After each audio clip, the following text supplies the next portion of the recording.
Instituto Tavistock, Daniel Stule. Introducción. La localidad de Tavistock en el condado de Sussex, Inglaterra, es el centro mundial del lavado de cerebros en masa y de la ingeniería social. Después de haber tenido un comienzo un tanto difícil en Wellington House, allí crece una compleja organización que habría de dar forma al destino del planeta entero, al tiempo que cambiaría el paradigma de la sociedad moderna. En este revolucionario trabajo, que sin duda tendrá el efecto de una explosión nuclear de 500 kilotones, descubrimos tanto la red de Tavistock como los métodos de lavado de cerebro y guerra psicológica que se están adaptando en este preciso momento con la intención de aplicarlos a proyectos de ingeniería social a gran escala. Se trata de la conspiración de Acuario, nombre que se dan a sí mismos los lavacerebros y que hace referencia a un estudio supersecreto llevado a cabo en 1974 en el Instituto de Investigación de Stanford titulado Cambiar las imágenes del hombre. Se puede considerar el presente libro esencialmente un manual para combatir el lavado de cerebros. El lavado de cerebros depende de la ignorancia de las víctimas. Está en todas partes, todo percibimos la desintegración de nuestras naciones en el día a día, en las experiencias personales. Sin embargo, no se trata de una coincidencia ni de un accidente. Lo que estamos presentando es la desintegración de la economía mundial, planificada por las personas más poderosas del mundo.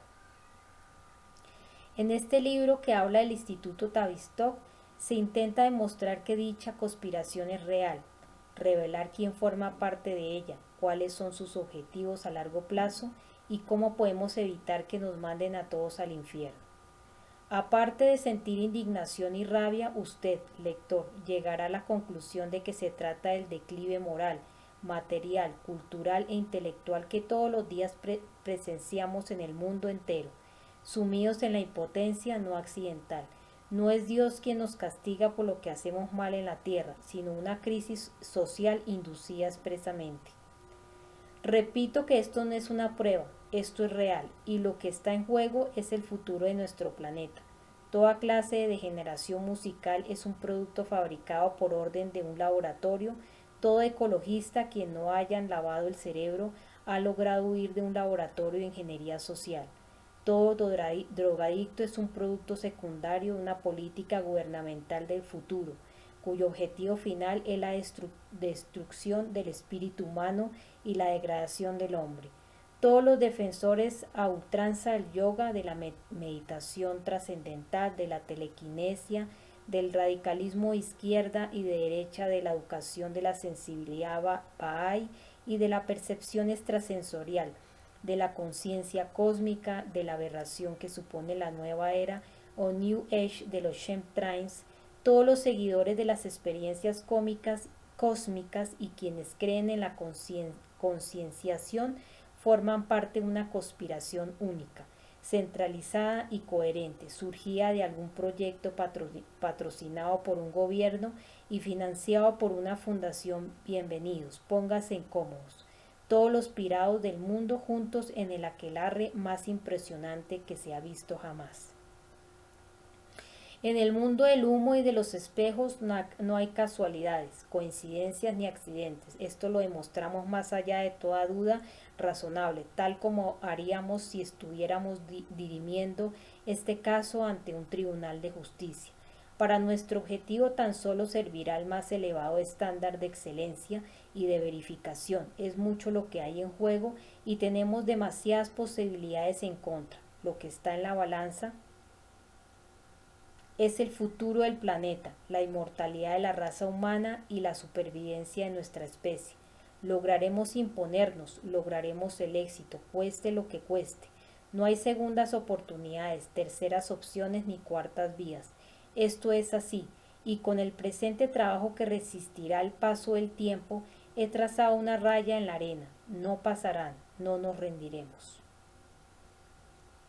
Durante la Segunda Guerra Mundial, Tavistock fue el cuartel general de la Oficina de Guerra Psicológica del Ejército Británico, que por medio de lo que disponía la Ejecutiva de Operaciones Especiales también dictaba la política que habían de seguir las Fuerzas Armadas de Estados Unidos en lo referente a la guerra psicológica.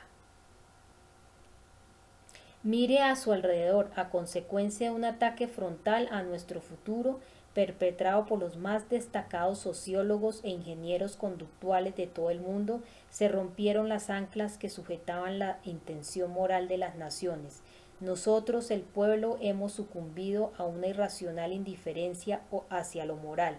No se confunda, todo lo que ha habido desde la nueva izquierda hasta el Watergate Vietnam, los papeles del Pentágono, el sucio, asqueroso y inmoral movimiento hippie, el movimiento contra la guerra y la contracultura de las drogas y el rock. Han sido asimismo proyectos de ingeniería social planificados de antemano. Repito, lo que se ataca no solamente nuestros derechos individuales, sino más bien la institución misma de la República Estado-Nación, partiendo del mastodóntico programa de ingeniería social ideado por los oligarcas y llevado a la práctica a través del Instituto de Relaciones Humanas de Tavistock y de otra red mucho más grande, integrada por centros de psicología social aplicada y de ingeniería social que surgieron después de la Segunda Guerra Mundial. Dichos grupos nos ven y ven los principios de los estados-nación como claros enemigos filosóficos. Esta monstruosa maquinaria del mal está compuesta por algunos de los centros más prestigiosos del mundo, dedicados a la investigación y al estudio, como por ejemplo el Stanford Research Center de la Universidad de Stanford, la Rand Corporation, el MIT Sloan, el Advanced Center of Behavioral Science de Palo Alto, el Institute of Social Research de la Universidad de Michigan, la Wharton School of Business de la Universidad de Pensilvania, la Harvard Business School, la London School of Economics de Londres, los National Training Laboratory, el Hudson Institute, el Esalen Institute, el National Institute of Mental Health, el National Institute of Drug Abuse, la Office of Naval Research. Hay otros como la International Foundation for Development Alternatives y el Executive Conference Center, ambos con sede en Ginebra.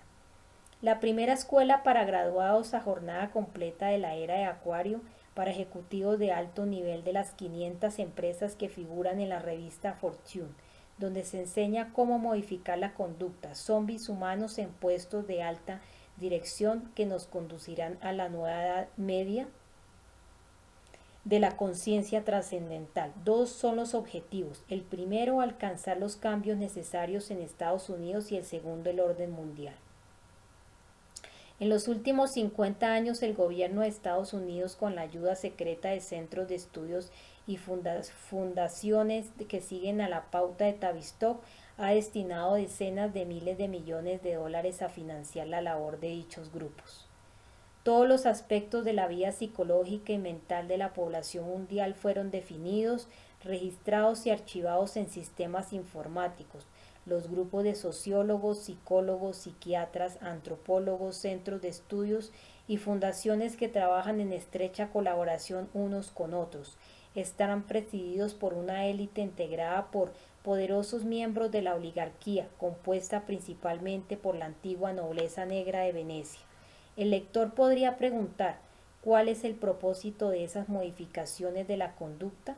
Implantar cambios forzados en nuestro modo de vida, sin nuestro consentimiento y sin que sepamos siquiera lo que nos está sucediendo. El objetivo último es extirpar por completo el sentido de identidad del ser humano, arrancarle el alma y sustituirla después por una pseudoalma artificial sintética. Sin embargo, para poder cambiar la conducta de los seres humanos, apartarla de la producción industrial y conducirla hacia el espiritualismo, y para hacernos entrar voluntariamente en el mundo de la era postindustrial de crecimiento cero y progreso cero, es necesario forzar un cambio de la imagen que tiene el ser humano de sí mismo, del concepto fundamental de lo que somos. Así pues, hay que buscar la imagen del hombre que resulte apropiada a esta nueva era. Hay que sintetizarla y a continuación conectarla al cerebro de la humanidad. El gobierno totalitario no es el único parámetro del totalitarismo. El poder ilimitado también procede de un centro omnipresente en el nuevo movimiento totalitario. Esta fuerza directriz omnipresente se comunica por medio de la modificación de la conducta y el cambio de identidad que son los nodos dominantes del sistema. El terror psicológico no es la esencia, sino el signo de puntuación de lo que significa el nuevo totalitarismo. El secreto del éxito del movimiento radica en el poder del dinero y del consumo, porque elude hacerse responsable de los fallos del mismo. Los prescritos fracasos del mercado de Wall Street en proteger a las empresas se atribuyen en cambio a fuerzas trascendentales de la mano invisible, que castiga a las empresas por los presuntos pecados cometidos contra las leyes del mercado. De este modo, cuando suceden catástrofes que castigan cada vez más a la mayor parte del mundo, se echa la culpa a las propias víctimas de las privaciones, la miseria y la opresión que sufren. Se trata de un método de gobierno mucho más eficaz que el terror por la fuerza, más descarado, que expone al sistema a otra forma de resistencia. Tener a la mayoría en un estado continuo de ansiedad interior funciona porque se obliga a las personas a que estén demasiado ocupadas en asegurarse su propia supervivencia o a competir por ella para colaborar en la construcción de una reacción eficaz. Esto también lleva por todas partes la firma de Tavistock. En la década anterior se mantuvo a la población mundial en un permanente estado de inestabilidad a través de continuas debacles económicas y decretos de comercio transnacional que vaciaron las arcas nacionales y anularon el derecho a la autodeterminación de los países. Las poblaciones se han visto tan abrumadas por el constante avance de la monstruosa maquinaria de las crisis económicas y medioambientales que la práctica universal de crear seguridad ha dejado a las mayorías sociales paralizadas por un terror de baja intensidad, condición necesaria para que un movimiento totalitario continúe avanzando, porque su modus operandi consiste en tener a sus súbditos en perpetuo desequilibrio. En épocas anteriores hemos visto cómo se tomaban medidas draconianas de alcance nacional, pero nunca una agresión semejante a los derechos de las personas y a las normas democráticas. Cada medida nueva en sí misma puede parecer una aberración, pero una serie completa de cambios que forman parte de un continuum constituye un giro brusco hacia la esclavitud, el poder total de un correlato supraterrestre del poder mundial, que no es capaz de concebir límites para sí mismo. Tenemos que superar muchos retos cuando se desvelan los datos, cuando se ponen las pruebas encima de la mesa, cuando los conspiradores han sido desenmascarados y despojados y sus acciones se han expuesto a la vista de todo el mundo. Aún entonces el ciudadano corriente afirma que se trata de una conspiración y se niega a creer que pueda ser real, una confabulación tan monstruosa y aplastante, hasta que ya es demasiado tarde. Queda usted advertido. Nos encontramos en una encrucijada, y del camino que tomemos ahora dependerá que vivamos en el siglo XXI, como repúblicas de estados-nación o como un montón de esclavos subyugados, diezmados y deshumanizados. Querido lector, la situación es sumamente grave. Estamos luchando contra el esfuerzo, aún dando de algunas de las personas más brillantes de la historia, que conspiran contra nosotros con el fin de controlarnos. Pero la voluntad del ser humano es inmortal. Los tiranos mataron a cientos de millones de personas y sin embargo los pueblos lucharon y acabaron consiguiendo la libertad. La libertad estimula el alma humana. El miedo la paraliza. En medio de la ensordecedora cacofonía del silencio patriótico, las voces insurgentes reclaman atención. La inmortalidad tiene su base moral en la verdad y la incorruptibilidad se merece que se le dé todo el respaldo posible. Se merece que se luche y se muera por ella. Por último, la historia enseña por analogía, no por identidad. La experiencia histórica no consiste en quedarse en el presente y volver la vista al pasado, sino en regresar al pasado y volver después al presente con una más amplia y profunda conciencia de las restricciones de que adolecía nuestro anterior punto de vista. El grabado número 79 de la serie Desastres de la Guerra de Goya muestra la libertad, una dama de cabellera rubia tendida de espaldas y con el busto a la vista y a unas figuras fantasmales moverse alrededor del cadáver mientras unos monjes cavan la tumba. Murió la verdad. ¿Es esa la alternativa? El hombre prevenido vale por dos. No compete a Dios salvarnos, sino a nosotros mismos. Jamás encontraremos las respuestas correctas si no somos capaces de formular las preguntas adecuadas. Daniel Stulin, Madrid, 26 de mayo del 2011.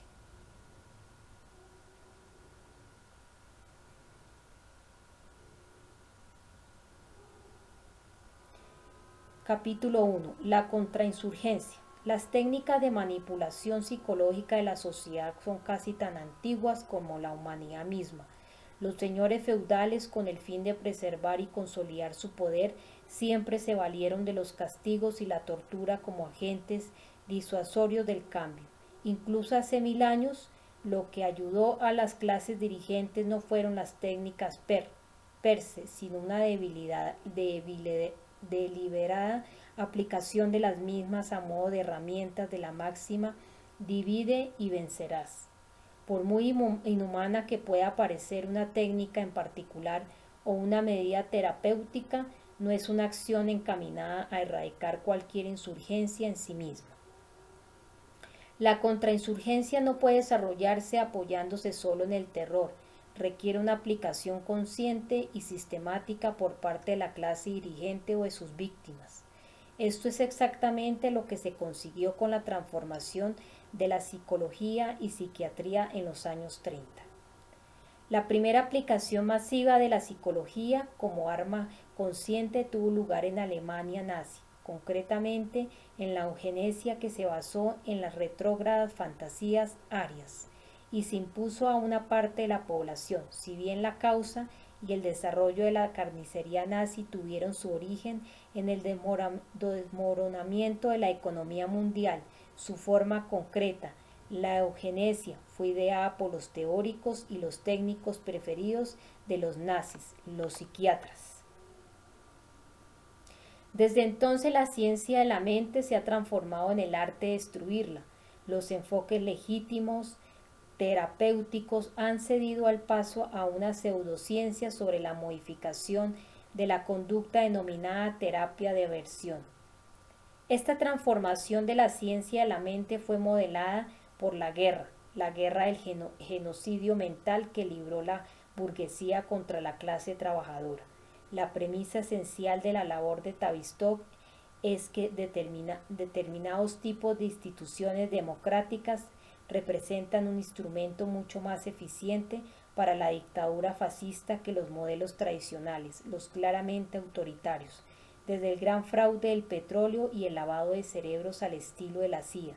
Las ciencias de la psicología vienen siguiendo la ruta inicialmente dibujada en 1945 por el Dr. John Wallis Rees, gran maestro de la guerra psicológica contra la insurgencia en su libro The Shaping of Psychiatry by War, la transformación de la psiquiatría a través de la guerra. Rees pedía que se creasen tropas de choque, es decir, grupos de psiquiatras que desarrollaran métodos de control político que empujaran a la mayor parte de la población hacia la psicosis, empleando procedimientos de los llamados programas de modificación de la conducta. Proponía dicha medida para que la población se volviera sumisa al orden económico internacional que surgiría a la Segunda Guerra Mundial.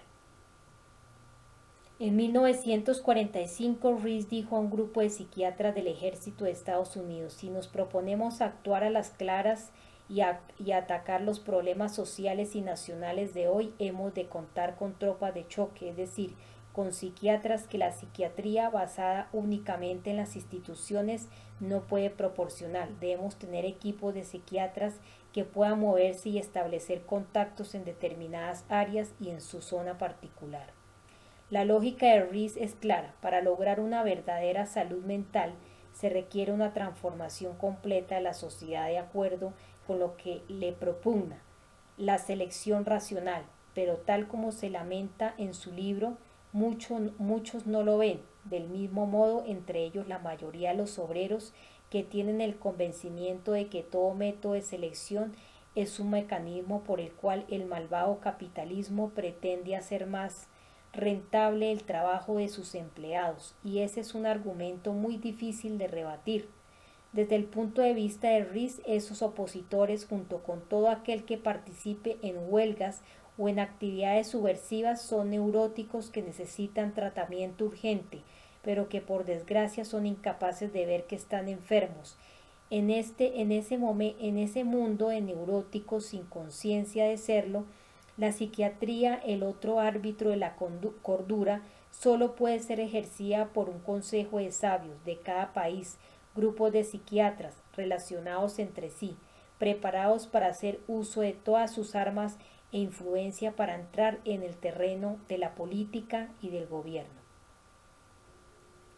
Solo una conspiración de psiquiatras, como decía Rees cuando hablaba de su misión, podría construir una sociedad en la que sea posible que todos los grupos sociales reciban tratamiento cuando lo necesiten, aunque no lo deseen, sin necesidad de invocar la ley. Para Rees, la construcción de ese consejo de sabios se convirtió en la misión de su vida, tal como dice L. Marcus en su obra de investigación. Los métodos de Rees se apoyan de manera total y consciente en la destrucción de la vida mental de la sociedad mundial y en la marcha forzada hacia el sadismo universal. En esto radica su afinidad, hombres como seres desprovistos de intelecto cuyas mentes, según Tavistock, pueden manipularse y destruir. Desde entonces las diversas formas de guerra psicológica desarrolladas en el Instituto Tavistock han constituido el rasgo característico de las actividades de un conjunto de centros de estudios de todo el mundo, relacionados entre sí, que trabajan como órganos de consultoría y llevan a cabo encargos especiales, organismos gubernamentales y grandes empresas, cuyos estudios de desarrollo y proyectos pilotos tienen el claro objetivo de crear técnicas políticas de control social. Rees y Tavistock organizaron su consejo de sabios de acuerdo con el conocido dicho de no somos muchos pero estamos bien situados. Rees conocía bien las estructuras del poder, como organizar a personas clave para promover ideas e influir. Cuando hablamos de guerra psicológica, con frecuencia hablamos de maneras de aterrorizar al enemigo. Y para conseguirlo debemos entender la psique del enemigo, lo que la hace amar, odiar, luchar, huir. Dicho enemigo puede ser extranjero o no, puede tratarse de un ejército de hombres o de una masa enfurecida de trabajadores. Y a fin de encontrar el antídoto eficaz, Tavistock y compañía necesitan entender cómo reaccionaría dicho enemigo en situaciones de estrés. ¿Luchará con mayor ahínco o simplemente se rendirá? ¿O se equivocará y le hará ganar la guerra al enemigo, por así decirlo? Los errores más costosos de las operaciones de guerra psicológica siempre son los que se cometen por desconocer la forma de pensar del enemigo. Esto implica que las tropas de choque que propone Rees deben tener un profundo conocimiento de la psicología humana, un conocimiento que en sí mismo es una especie de magia negra. Y dado que estamos hablando de una guerra de percepciones, de maneras de ver el mundo, es importante que los psicólogos, los psiquiatras, los sociólogos y los antropólogos, esos hombrecillos grises, sin identificar, vestidos con trajes de franela que trabajan para Tavistock, comprendan el impacto del arte, la música, la literatura y otras expresiones culturales y la manera en que dichas formas de expresión representan el modo de ver el mundo. Y con el tiempo surgirá la tentación de poner a prueba algunos de estos principios en la población de nuestro país. Al fin y al cabo, ¿con qué forma de pensar vamos a sentirnos más familiarizados si no es con la nuestra? ¿Qué mejor sitio para poner a prueba las nuevas teorías de la guerra psicológica que nuestra población? Como dijo Rees en 1945, las guerras no se ganan matando al adversario, sino minando o destruyendo su moral y conservando la propia.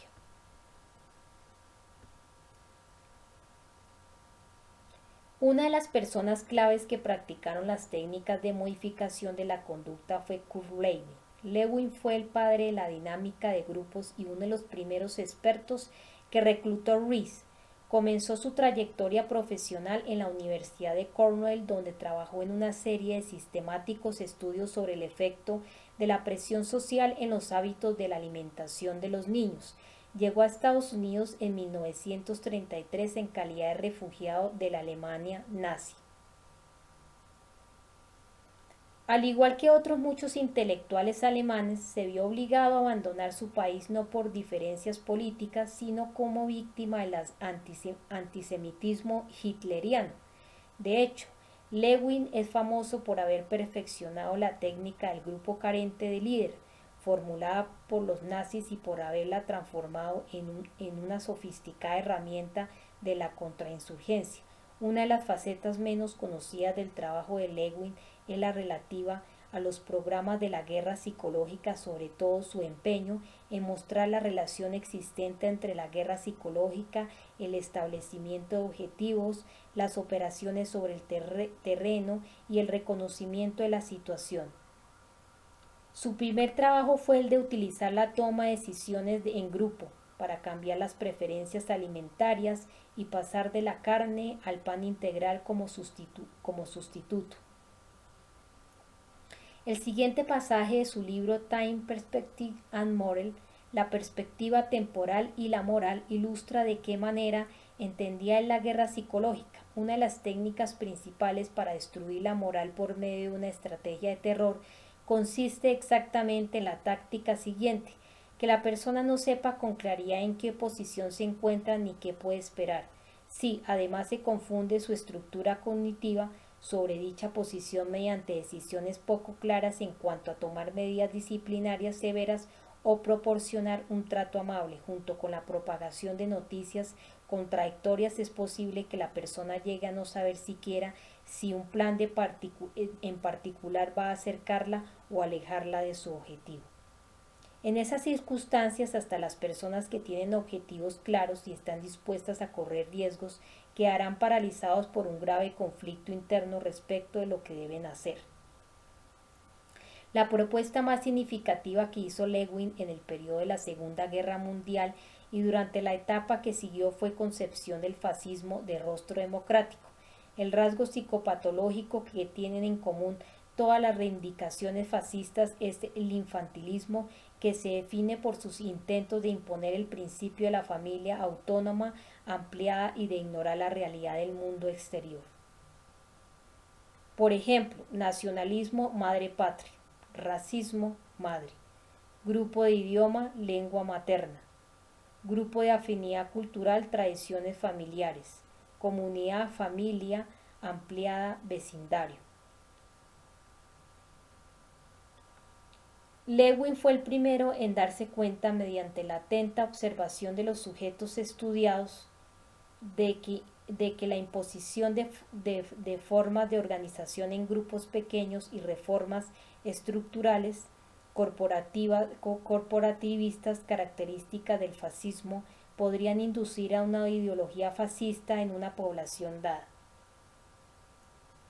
En una sociedad sensata y moral, las propuestas de Lewin servirían de papel higiénico y el propio Lewin habría sido encerrado y recibido atención psiquiátrica. Sin embargo, le dieron un montón de dinero, la ciudadanía estadounidense y una beca de los Rockefeller para que ideara proyectos de ingeniería social. Lewin propuso que mediante el uso de técnicas de lavado de cerebro destinadas a grupos pequeños se podría establecer una forma de dictadura fascista más eficiente. El número y la notoriedad de una horda de agentes autoritarios propia del régimen nazi podría reducir si se crearan pequeños grupos comunitarios que se administrasen solos. Ellos mismos consideran que existen gracias a la capacidad que tienen como personas para influir en la conducta de quienes se encuentran en su entorno inmediato. El resultado, pensaba Lewin, sería una forma de fascismo más eficiente, que tendría la apariencia de una democracia especial. En otras palabras, si el mundo atomizado de la persona se transforma en un entorno controlado de acuerdo a esas reformas estructurales fascistas, la mente de la víctima descubrirá que solo su potencial yo paranoico le proporciona el medio para estar en concordancia con dicho entorno controlado. Es decir, el fascismo es el mundo deseado que aparece en los sueños paranoicos del inconsciente. Lo que resulta innegable es que Ries y Tavistock realmente organizaron un consejo de sabios cuya misión era reunir a quienes están intentando restablecer el mundo tras la guerra, dada la información militar, psiquiátrica y de otro tipo que poseían los cuadros fascistas del núcleo duro. El establecimiento de un orden político fascista se llevaría a cabo según el modelo tavistockiano de Ries-Lewin, siguiendo los pasos que se indican a continuación. Primero, desmantelar las instituciones democrático-constitucionales existentes, las fuerzas militares y las policías se reorganizarían para la acción civil, tal como ocurre actualmente en Estados Unidos. Una de las medidas menos conocidas que está considerando el gobierno es la constitución de las fuerzas policiales ordinarias, tanto locales como nacionales, por una fuerza policial nacional de contrainsurgencia que siga el modelo de Gestapo de Hitler como la Real Policía Montada de Canadá. Al mismo tiempo, los organismos públicos existentes serían destruidos por una insurgencia organizada de manera espontánea. Se emplearían grupos de control de las comunidades locales para destruir instituciones políticas de base amplia. Entre los reclutados para ejercer un control fascista de las comunidades, las pandillas y las contrapandillas callejeras se encargarían de propagar la delincuencia y los enfrentamientos violentos entre ellos, ambos bajo el control y la dirección de operativos de inteligencia ocultos. Esta insurgencia programada de pandillas y contrapandillas, mezclada con ciertas dosis de bandas terroristas controladas por la policía, crean el caldo de cultivo para que la mayoría de la población tolere de mejor grado e incluso exija más participación y contundencia del gobierno militar y policial, creando así el régimen fascista democrático que se pretende. 2. Eliminar mediante la subversión, el asesinato, la intervención militar, los embargos o las revueltas populares y espontáneas, el régimen que ya no resulta útil, y nombrar un gobierno civil democrático. Este gobierno democrático solo podrá funcionar dentro de los límites definidos por los representantes de los organismos supranacionales. Los temas concretos tendentes al establecimiento de un fascismo de rostro democrático son los siguientes. 1. Estudios psicológicos de la población de la zona. Durante la Segunda Guerra Mundial, los servicios angloamericanos de guerra psicológica llevaron a cabo una serie de estudios de un número concreto de susceptibilidades neuróticas de diversas culturas nacionales. El más famoso de todos fue el denominado estudio del bombardeo estratégico. Se concibió como base para coordinar el bombardeo de Alemania por parte de los aliados a través de la propaganda y otras campañas de guerra psicológica destinadas a minar la moral de diversos sectores de la población del Tercer Reich, y fue el precursor de la Operación Fénix contra Vietnam, dirigida por la CIA, una operación de genocidio llevada a cabo en Vietnam del Sur contra quienes apoyaban al Vietcong. En pocas palabras, el estudio de bombardeo estratégico definió cuáles eran los mejores métodos para destruir la moral de la población civil con el menor coste posible. Los medios de comunicación, el empleo de importantes medios de comunicación y de medios culturales como instrumentos para inducir a las pretendidas formas de locura social en grandes poblaciones. En general, cuando se controlan las políticas de la prensa, el sesgo de la información relativa a los asuntos nacionales e internacionales, las agencias de prensa más importantes y los principales medios de comunicación de masas determinan qué ha de saber la población y qué ha de considerarle creíble. El falseamiento deliberado y habitual de la información consigue insensibilizar a la población, haciendo que la interpretación socialmente aceptada de las relaciones causa-efecto viole la interpretación racional y sensorial de la experiencia. A esto se suma también la introducción ex profeso de material psicológico subliminal cuyo efecto predeterminado es el de acentuar los impulsos infantiles en determinados sectores de la población, tales como relatos de interés humano que resulten relativamente más gratificantes para los impulsos infantiles que restan énfasis a una visión racional y científica. Control de las comunidades locales. El objeto del control de las comunidades locales como táctica fascista de contrainsurgencia es fragmentar a la población objeto en agrupaciones políticas relativamente herméticas, reduciendo las diferencias de dichos grupos al separarlos por raza, sexo, lengua materna, cultura, país de procedencia, aficiones, edad y vecindario, hacer que los grupos compitan unos con otros en circunstancias de austeridad general es una eficaz técnica que utilizó Lewin para inducir el lavado de cerebro en dichos grupos y a un progresivo deterioro psicológico que desembocará en perversas pseudofamilias polimórficas y en una clara psicosis clínica. El primer grado de lavado de cerebro se consigue poniendo la autonomía de la comunidad local, en principio en contra de la tecnología de los grandes negocios y de programas progresistas, cuya finalidad es mejorar la vida de las personas que están dentro de esa comunidad. Los programas que ponen énfasis en los avances tecnológicos son acusados de ser esfuerzos de grupos elitistas externos que pretenden interferir en los asuntos autonómicos del grupo local. A estas alturas el grupo comunitario ya se ha vuelto funcionalmente semipsicótico y clínicamente paranoico como grupo, hasta el punto de que los miembros restringen su identidad social a lo que ocurre dentro de este grupo. El esfuerzo que hacen para adaptarse a los ideales del grupo induce a un correspondiente estado patológico de dichos miembros. Al hacer que dichos grupos compitan entre sí y se separen por sexo, razas, ingresos económicos, etc., se intensifica la paranoia y aumenta el movimiento que conduce a un estado semipsicótico a medida que los subgrupos de esa comunidad cada vez más pequeños se ven enfrentados unos con otros en abierta hostilidad. La aplicación a grupos carentes de líder, de técnicas de lavado de cerebro para pequeños grupos con una tarea en común. Estos grupos funcionan en un entorno donde los ingresos reales se han reducido y las condiciones de trabajo se han degradado. En situaciones de estrechez económica, el lavado de cerebro consiste en obligar a los trabajadores a compensar una parte de los ingresos perdidos acelerando con ingenio el ritmo de trabajo, formando a los empleados y desempleados, implantando programas de recolocación a gran escala, introduciendo incentivos entre comillas en grupos de trabajo y haciendo que compitan entre ellos, se transforma un equipo pequeño de producción en un grupo que puede lavarse el cerebro a sí mismo. En estas circunstancias, la semipsicosis y la psicosis hace que el grupo consiga voluntariamente aumentar la productividad de un modo que no se habría conseguido imponiéndolos por la fuerza. Los miembros de esos equipos sin líder y que se han lavado el cerebro a sí mismos emulan el síndrome del caballo de carreras, que consiste en correr, llevado por la histeria a un ritmo que resulta literalmente suicida.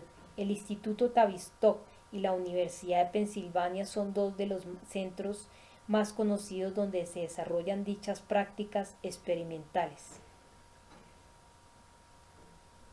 Una de las áreas claves del control de la población es la de la contrainsurgencia. Quienes ya conozcan el dicho que apunta que nadie abandona la CIA a menos que esté a 2 metros bajo tierra, es probable que se hayan preguntado cómo es posible ejercer dicho control.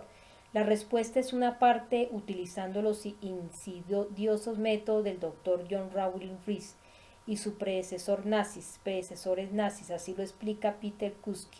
En la CIA, antes de aceptar la formación de un agente, ya se le ha lavado el cerebro durante el proceso de selección. Los grupos carentes de líderes de Rees eran en realidad grupos de candidatos ar arteramente manipulados por programadores externos en situaciones totalmente inventadas y controladas.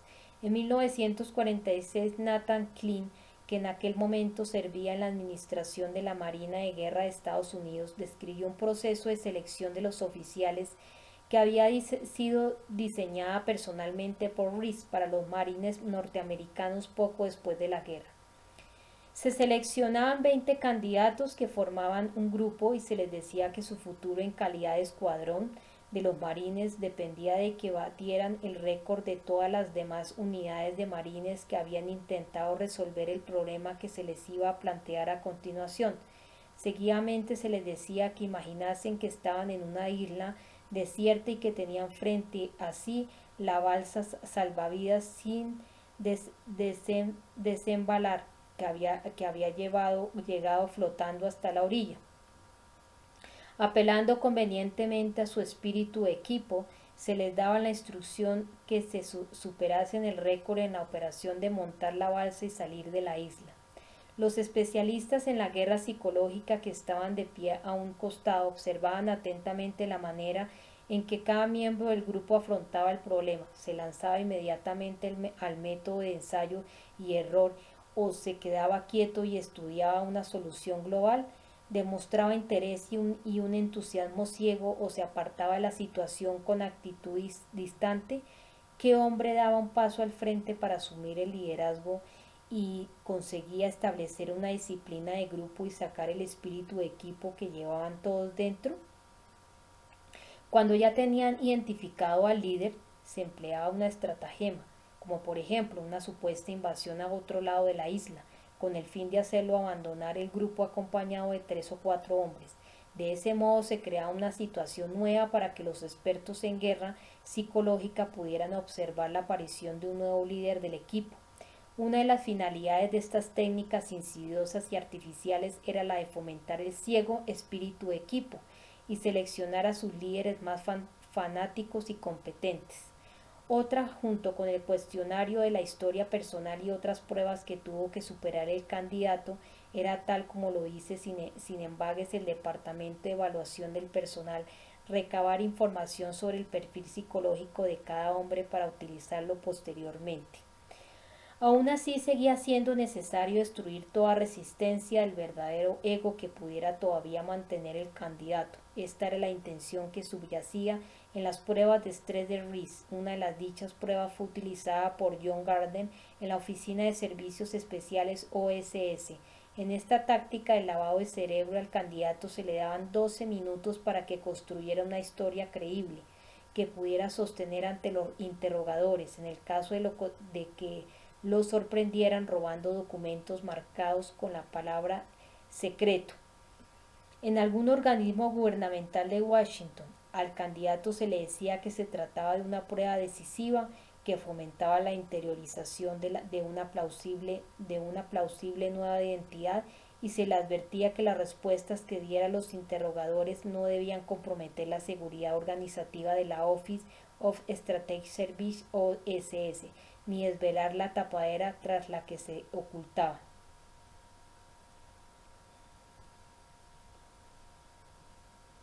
Cuando el candidato terminaba de dar su coartada, era conducido a un cuarto oscuro. Se sentaba de cara a una luz cegadora ante 3 agentes. A lo largo de varios minutos, aquellos especialistas en lavado de cerebros casi siempre hacían trizas la historia que había elaborado a toda prisa el candidato sirviéndose de varios métodos. De polibueno, polimalo, preguntas inconexas y capciosas bien preparadas, agresión física, etc. Casi sin excepción, el candidato quedaba desorientado y confuso. Seguidamente los agentes interrumpían el interrogatorio de forma brusca diciendo: ya tenemos pruebas suficientes de que no nos ha dicho la verdad. Eso es todo. Acto seguido el grupo de interrogadores, haciendo mucho teatro, intercambiaba una serie de cuchicheos y decía: se llama usted Jones, ¿verdad? Pues consideramos Jones que no ha superado la prueba. El candidato alicaído a continuación recibía la orden de regresar al piso de arriba. Allí se encontraba con un miembro de la dirección que fingía solidarizarse con sus sentimientos y sumido en un ambiente agradable después de la tensión sufrida anteriormente, la mayoría de los candidatos hundidos abría su corazón y hablaba de su infancia como reacción a preguntas del estilo: como psicólogo que soy, he estado pensando que a lo mejor usted vivió en su infancia situaciones un tanto similares a esta, en las que ocultaba cosillas sin importancia cuando su madre le cuestionaba algo. Por lo general, el candidato en un patético despliegue de ingenuidad se ponía a hablar sin parar de su madre, de sus primeras experiencias sexuales, etc. A estas alturas, la OSS no solo tenía el perfil psicológico que buscaba, sino que además había aplastado los últimos vestigios que quedaban del ego de su machacado aspirante a agente, y ya se encontraba en posición de manipularlo y programarlo casi a voluntad para que colaborase con el equipo, entre comillas. La utilización más actual de estos métodos de lavado de cerebro por parte de los servicios especiales angloamericanos fue desvelada el 27 de enero de 1974 sin querer por el Sunday Times de Londres, en un artículo que hablaba de las fuerzas especiales del ejército de Estados Unidos, titulada New Secret Service, el nuevo servicio secreto en él. El Times describía las técnicas de contrainterrogatorio que se empleaban hoy en día. El programa de lavado de cerebros, que consta de 4 pasos, comienza poniendo a prueba la sensibilidad del sistema nervioso, proyectando en una pantalla palabras o símbolos durante fracciones de segundo, con el fin de averiguar con qué se consigue quebrar psicológicamente a la persona, con la tortura física o con el aislamiento. El segundo paso consiste en hacer añicos la identidad del soldado, enseñándole a desarrollar un alter ego plausible, coartada. El tercer paso es una agresión brutal en grupo o en sesiones de autocrítica que buscan destruir todavía más el ego,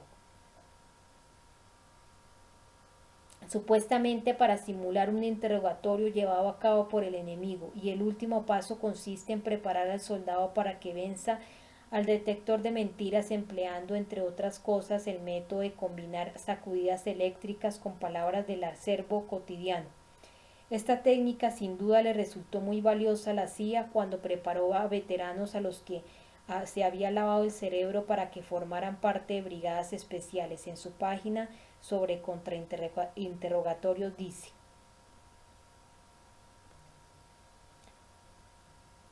esas palabras de uso cotidiano adquieren un significado emocional especial para el hombre que está siendo entrenado para determinada misión. Así, en un interrogatorio, entre el control y la preparación física, la reacción del hombre resultará caótica y engañosa.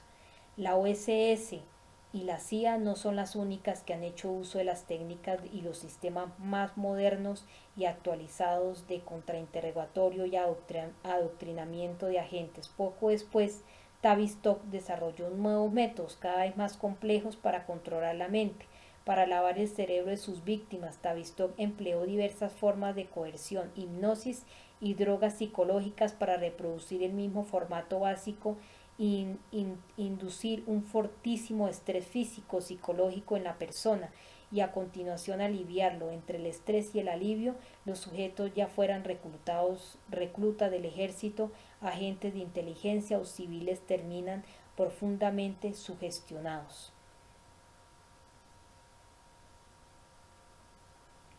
El impoluto cuarto oscuro donde la OSS los interrogaba se convirtió literalmente en la cámara de los horrores para los nuevos reclutas del MI6 británico.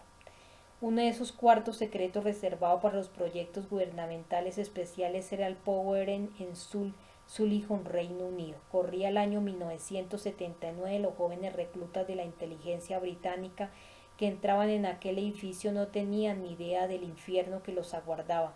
No tenían ni idea, tal como escribe Richard Tomlinson, exagente del MI6, de que se los iba a obligar a convertirse en esclavos de un demoníaco programa de control mental llevado a cabo por el MI6 y autorizado por la francmasonería del Real Arco a través del Instituto Tavistock.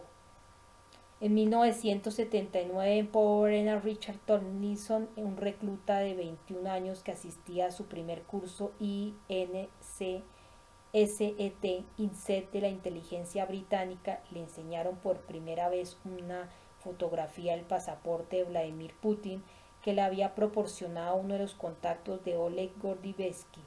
Gordybevsky, el funcionario de mayor rango de la KGB que había escapado a Occidente, era un francmasón del Real Arco. El curso fue dirigido por Stella Remington MI5 y John Scarlett, director general de los módulos MI6, los dos programas diseñados por Tavistock para los graduados en prácticas de la inteligencia británica eran el programa Bestia del MI6, el programa Quesos Apestosos junto con Juan Salvador Gaviota. El primero se refiere al programa del superordenador que formaba parte del control mental de todos los reclutas durante el periodo de formación tanto del MI5 como en el MI6. Una de las tareas impuestas a los reclutas por los programadores de control mental que dirigían el curso de la francmasonería del Real Arco era la búsqueda del tesoro. Dicha búsqueda tenía por objeto poner a prueba la habilidad para espiar y su sadismo general. Parte del curso se basaba en un juego que practicaban los antiguos soldados romanos con sus prisioneros, el rito de Saturno. En pocas palabras, se trataba de un juego sadomasoquista en el que se torturaba y maltrataba a los reclutas como se hacía con los prisioneros en la antigua Roma. La práctica se llamaba la vía dolorosa.